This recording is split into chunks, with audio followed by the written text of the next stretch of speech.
¿De qué hablan las películas? Me olvidé de grabar toda esta última parte que estaba diciendo, así que va a haber un bache ahí. ¿De qué, de qué son las películas? ¿De qué plantean las películas? Eh, ¿Cómo, ¿Cuál? cómo ¿Cuál se de las? relacionan las películas con esto que estamos discutiendo? Ah, a ver. Podemos eh, spoilear, tenemos la obligación de spoilear acá porque no se puede no spoilear, porque a nosotros no nos importa la cuestión del spoiler, nos interesa el argumento discursivo, así que... Entonces, bueno, fíjate, sí, la película Todo el día y... No, Todo el día y una noche, sí, creo que se llama. eh, Cuenta la historia de un muchacho de color este, que comete un asesinato y va a la cárcel condenado a cadena perpetua. sí. Él va relatando su vida, va rememorando toda su vida desde chico, cómo llegó a esa situación. Este, No, Viviendo en un... una corrección, la película nos narra toda su vida, no está narrada en primera persona, detalle, pero está bien, digamos, está, básicamente está bien. Entonces, Sí, él mismo va contando su historia, sí, va recordando desde pequeño su relación con dos amigos. ajá, Uno que veía la situación, el ambiente donde vivían y siempre sostuvo que de grande se iba a ir, iba a sí, llevar otro tipo de vida. Otro que estaba, cuando tenía un problema era de armas tomar, vamos a decir, se defendía, peleaba, y él que estaba en una postura intermedia, mirando pero sin actuar.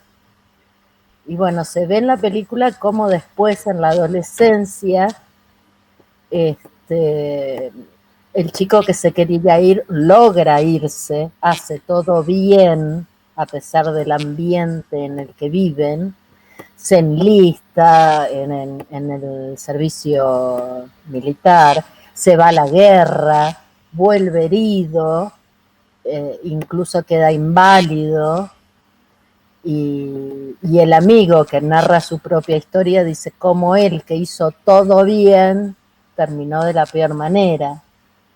Y el otro amigo termina traficando drogas, metido en pandillas, y él trata de hacer las cosas bien, pero le sale todo mal, todo mal. Trata de no robar, trata de no matar, trata de tener un trabajo, pero consigue un trabajo en una zapatería y el primer día de trabajo, un ejemplo, entra una mujer blanca a la zapatería, lo ve con 3 cajas de zapatos y es como que asume que él es un ladrón.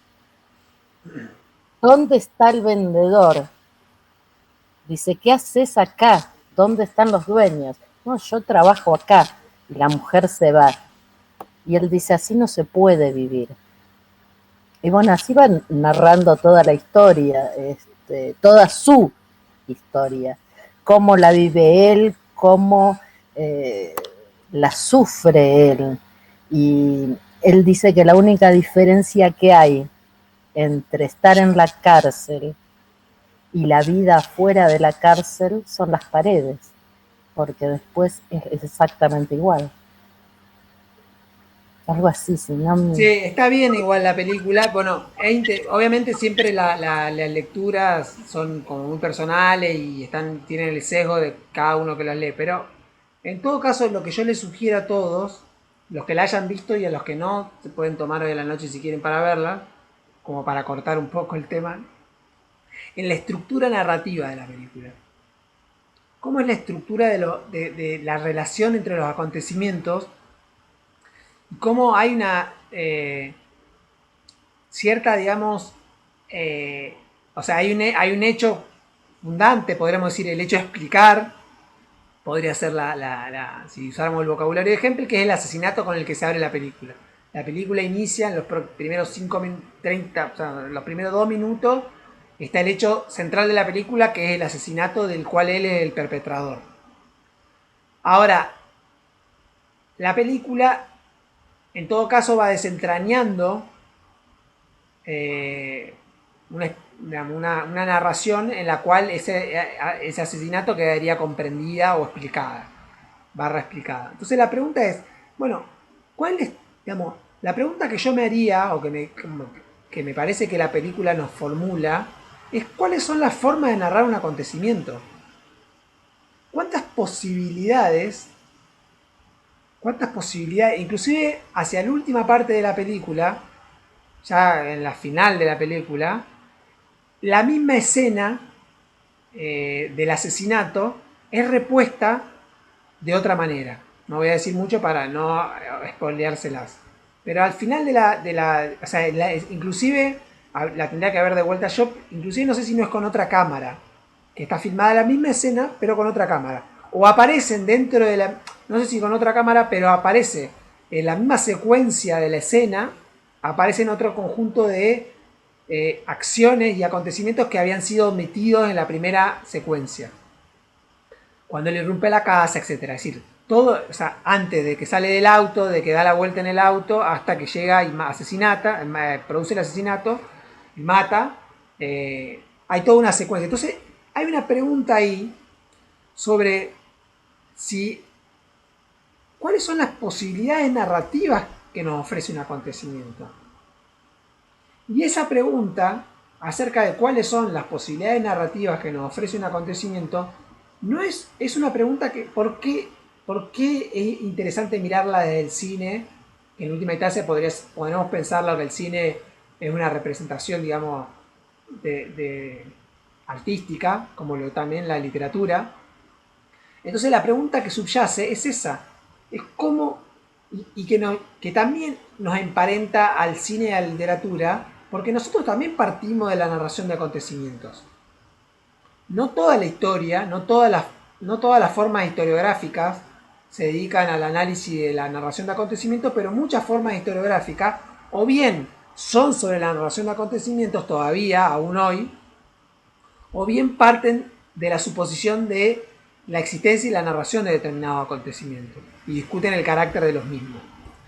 Entonces, esa es la pregunta de la que parte Barthes. No voy a hablar más de la película, pero me parece interesante que la lean desde este lugar. Es decir, bueno, o desde Danto. La pregunta de Danto también es similar. La pregunta es, bueno, ¿cuáles son las posibilidades en las cuales yo puedo narrar un acontecimiento? ¿Qué es narrar un acontecimiento históricamente? ¿Cuál es la constitución de una narración histórica? ¿Cuáles son los elementos formales de una narración histórica? Es decir, ¿cómo se compone una narración histórica? Esa es la pregunta que se están haciendo, digamos, en tradiciones filosóficas diferentes. Vuelvo a repetir, en tradiciones filosóficas diferentes. Barthes, Danto se la está haciendo de la filosofía analítica del lenguaje y Barthes se la está haciendo del análisis estructuralista del discurso. Son dos tradiciones diferentes, pero que ponen en el centro dos cosas comunes: el discurso y la historia. El discurso y la historia y sus vínculos.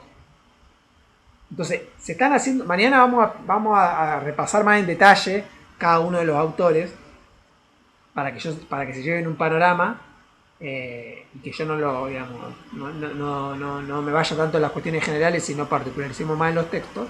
Pero hoy me interesa hacer esta pregunta general. Entonces, ¿cuáles son las posibilidades narrativas de narrar un acontecimiento?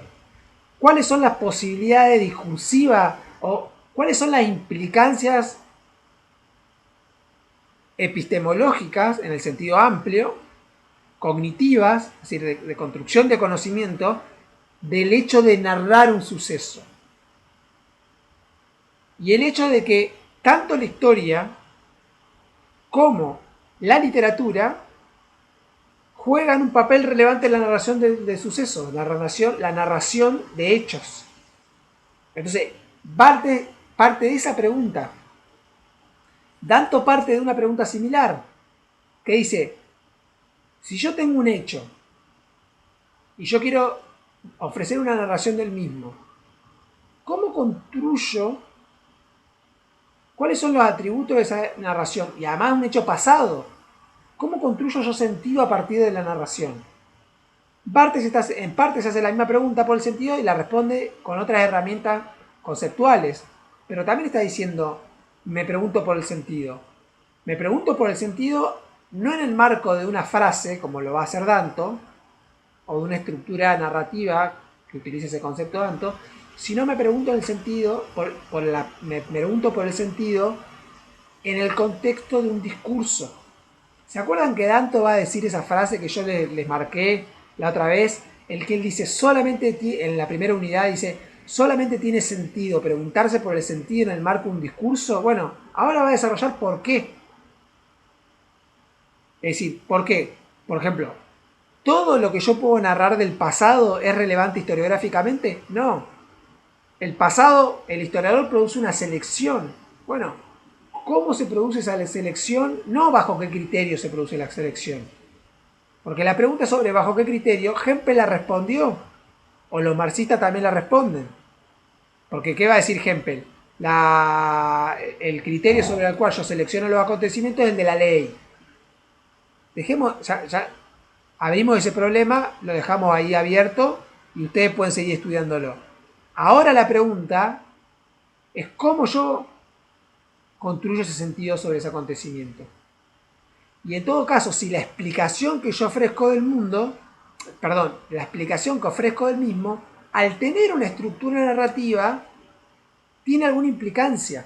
Esa es la segunda pregunta que también se va a hacer Hayden White, que va a decir, bueno, el hecho de que yo me pregunto, el hecho de que la narración histórica tiene justamente, o el hecho de que el conocimiento histórico, mejor dicho, el hecho de que el conocimiento histórico tiene una estructura narrativa, ¿tiene alguna implicancia sobre ese conocimiento? Esa es la pregunta del giro lingüístico ya maduro, por decirlo de alguna manera. Porque en Barthes o en Danto estamos como una especie de proto-giro lingüístico. En Hayden White, en el que el giro lingüístico ya está como consumado, esa es la pregunta. ¿Tiene alguna implicancia en términos del conocimiento histórico el hecho de que yo utilice narraciones para construir el conocimiento histórico? Después vamos a ver que yo lo excluí de acá, en Riquet, en otros textos de Riquet plantea que del siglo XX también hay un abandono, que un poco lo que Barthes ya lo anticipa ese argumento. Barthes dice, bueno, en el siglo XX, la segunda parte del siglo XX, básicamente están mirando la escuela de los Annals, que es la cual son contemporáneos. Dice, hay un abandono de la historia como narración. La historia de la segunda escuela de los Annals, como yo lo planteé en la anterior unidad, es una historia hempeliana.